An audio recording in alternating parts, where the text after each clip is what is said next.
رسول الله صلی الله علیه وسلم یو داسې پیغمبر دی په انبیا کرامو کې چې په 1,24,000 کم و بیش انبیا کرامو کې یو ټولو نه لویه درجه ده او راغلی ټولو نه اخري دی. هر پیغمبر چې راغلی نو د آخري زمانې او آخري امت او آخري پیغمبر ذکر یې کړی او په هر دور کې د رسول الله صلی الله علیه وسلم ډېر تګ پیشنګویي او علامات ذکر شوي دي. او چې کله رسول الله صلی الله علیه وسلم پیدا شو په مکه مکرمه کې نو وخت خلکو او زوی د خلکو دا رواج و چې مکه خاورو سیټي و شهر نو مکې آب و هوا داسې مزیداره نه وه. مکې ته په 100 کیلومتره کې یو علاقه پرته وه چې طوایف یې ته وایي. د طوایف نه د یخه علاقه ده، اوبه یې مزیدارې دي، هوا یې مزیداره ده، یخه علاقه هم ده. د مکې نه په 100 کیلومتره کې پرته ده. یو خلکو وخت دستور و رواج ده چې د طوایف نه ښځې راغلې او په مکه کې و چې چا بچي شوي وو، بچو یې ته یې وړل 2 کولو یې ویله سوتل، 2 کولو ته یې ورکولو ښځو.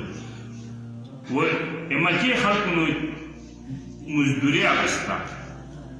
نو چې کوم کور رسول الله پیدا شوی و، کا کور ښځې راغلې نو د هرې ښځې یو بچی پیدا کړو ویې وړو. او یوه ښځه راغلې وه چې هغې حلیمه بیبي نومه وه، هغې ته بچی پیدا نه شه. و رسول الله صلی الله علیه وسلم چونکې یتیم پیدا شو، پلار یې پیدایش نه مخکې مړ چا نه وړو چې یاره دا خو یتیم دی، دا موږ له څه مزدوري روکې مور. نو حلیمې ته څوک پوته نه شول، دوی وویل چې چلو بس هېڅوک هم ویل کې بل نه پیداېږي چې تشه څه ما راغلي یم دا ویسم. خو چې رسول الله یې روان کړ که نه برکتونه کسه د حلیمې بیبي سوارلي چې هغه هم ختله وروستو کې دغه هم ښه چې تله رسول الله په ټولو مخکې روانه وه. مول یې تور و، مړې وه ډېر، برکتونه پرې شروع شول.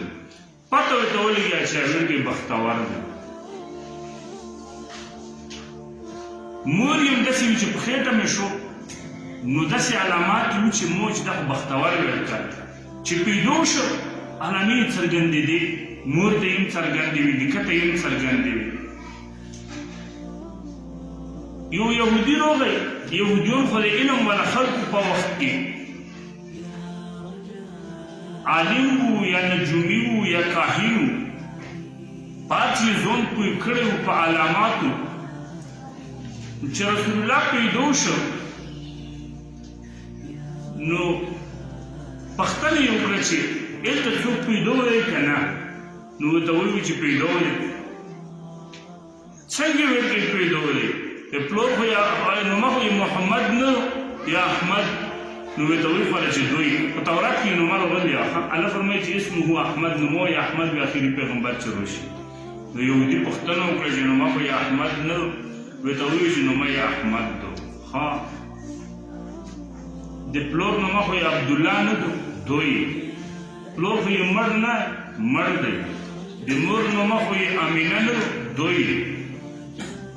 افسوس یې وکړو چې هر یهودو تباه شو، پیغمبري یې پسې نه لوړه عربو له راغله. دومره د نبي علیه السلام هغه پیشنګویي واضحې وې. یعنې مخکې خو پیغمبري په یهودو کې وه، موسی علیه السلام، عیسی علیه السلام، داود علیه السلام، سلیمان علیه السلام، او دا ټول انبیا کرام بني اسرائیل دي، په یهودو کې راغلي. او بیا عربو ته رسول الله صلی الله علیه وسلم په عربو کې راغلی. نو هغه قوم پرستي خو په هر څه کې وي که نه؟ هغې یهودي ډېر افسوس وکړو چې موږ نه هغه نبوت درجه لوړه